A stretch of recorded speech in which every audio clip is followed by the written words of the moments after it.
แซ่บๆกันเด้อพี่น้องเลยคือภาพโดยรวมเนาะปิ้งหูหมูมาเลยแซ่บๆนี่ไหมกับผักก็มีหลากหลายชนิด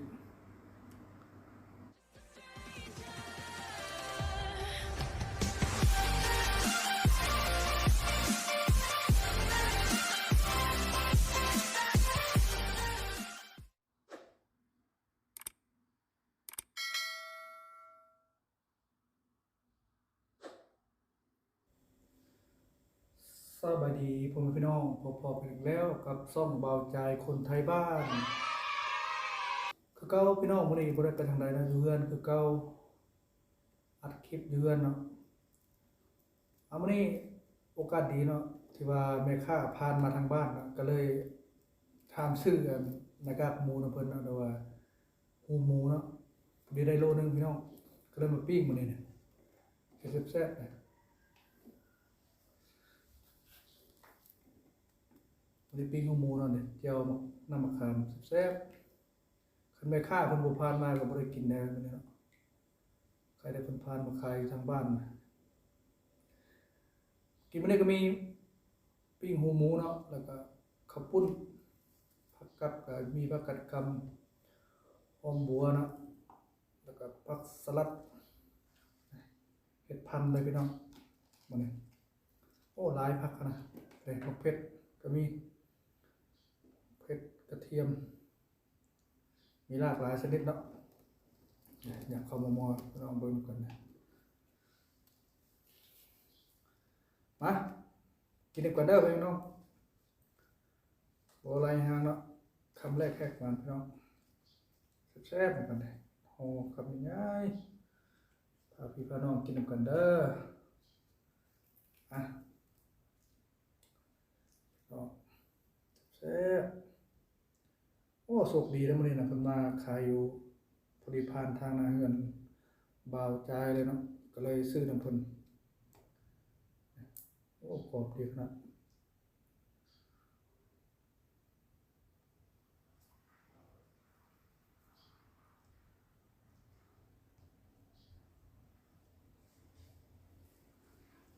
แซ่บ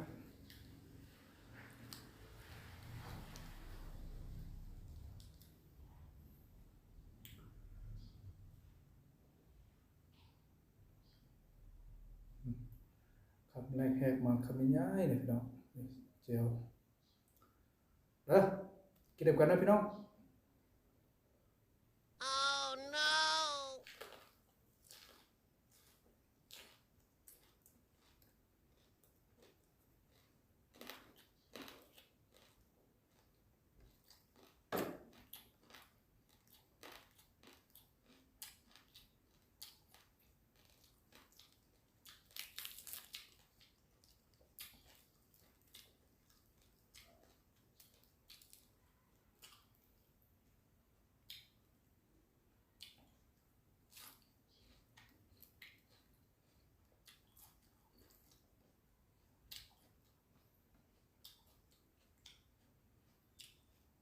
โอ้แซ่บดีพี่น้องกรอบกรอบดีขนาดปิ้งกรุบๆเลย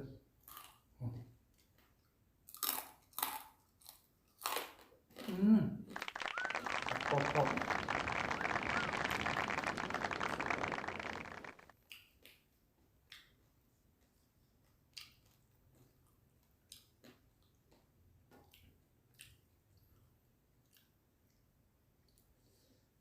โอเค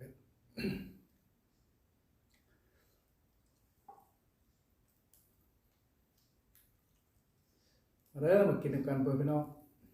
อยู่เพื่อนนี่แหละบ่ได้ไปทางใดง่ายเบิด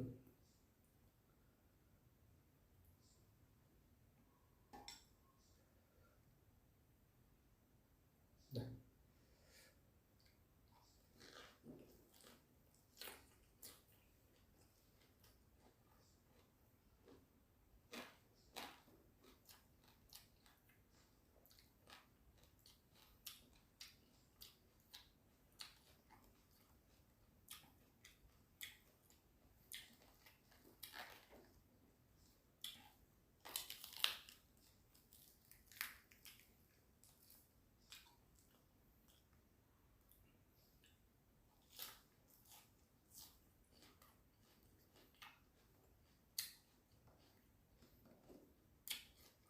ครับ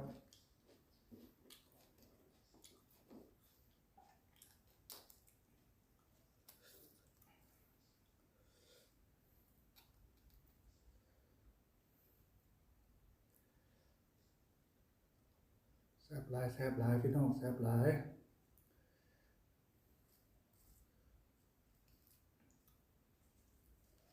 คำใหญ่ๆนี่นะถึกสะใจแซ่บ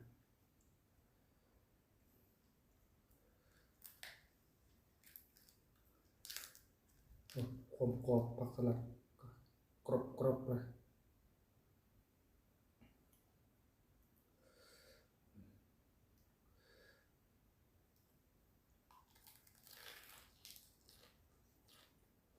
อืม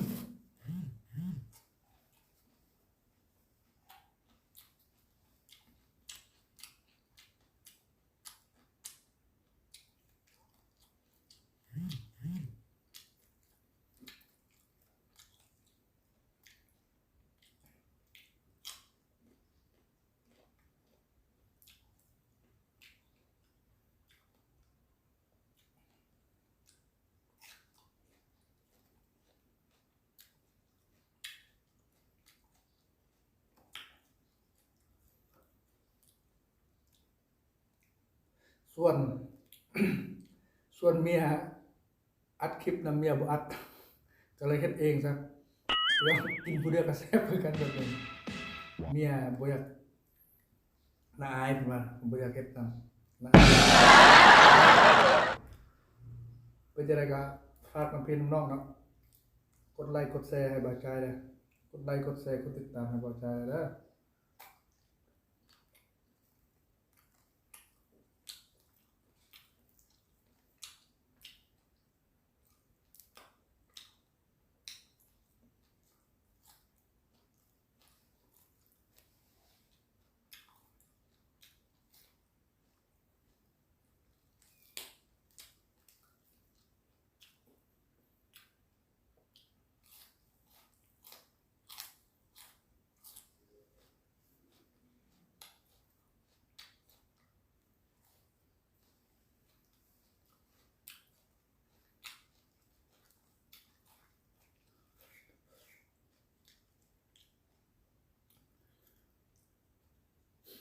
มื้อหน้ากันไปอยากกินน้ำบ่าวจายก็มาได้เด้อสถานที่มันอยู่เฮือนนี่เนาะคันไปฮู้เฮือนก็คันว่าอยากบ่าวจายสิพาเฮ็ดกินเนาะแซ่บกินนำกันพี่น้องผิดพลาดประการใดก็ขอโทษขออภัย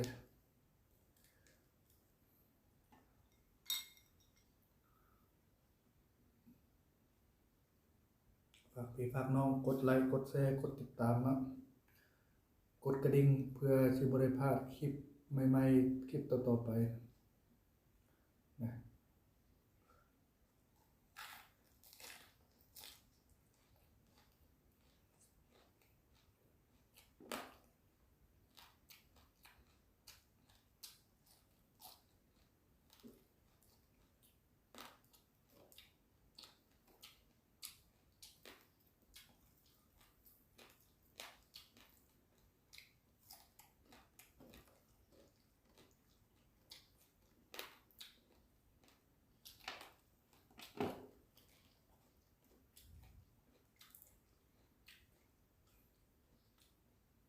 ครอบแต่ครอบบ้านจะนำกรุบๆอะ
ช่วงนี้ห้า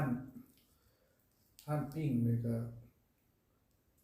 เปิดยากเนาะเพราะว่าเป็นห้านเลยก็เลยซื้อมาปิ้งเองกินเองมีแต่เจียวเมียเฮ็ดให้บ่ได้เฮ็ดเอง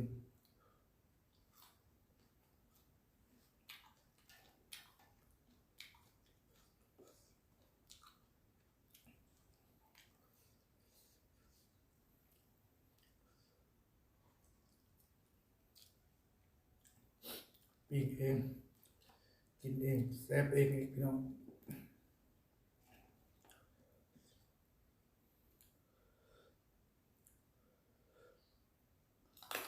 อืม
แซ่บหลายพี่น้องคิดว่ายังเป็นเนาะแต่ความแซ่บนะ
ท้ายนี้ก็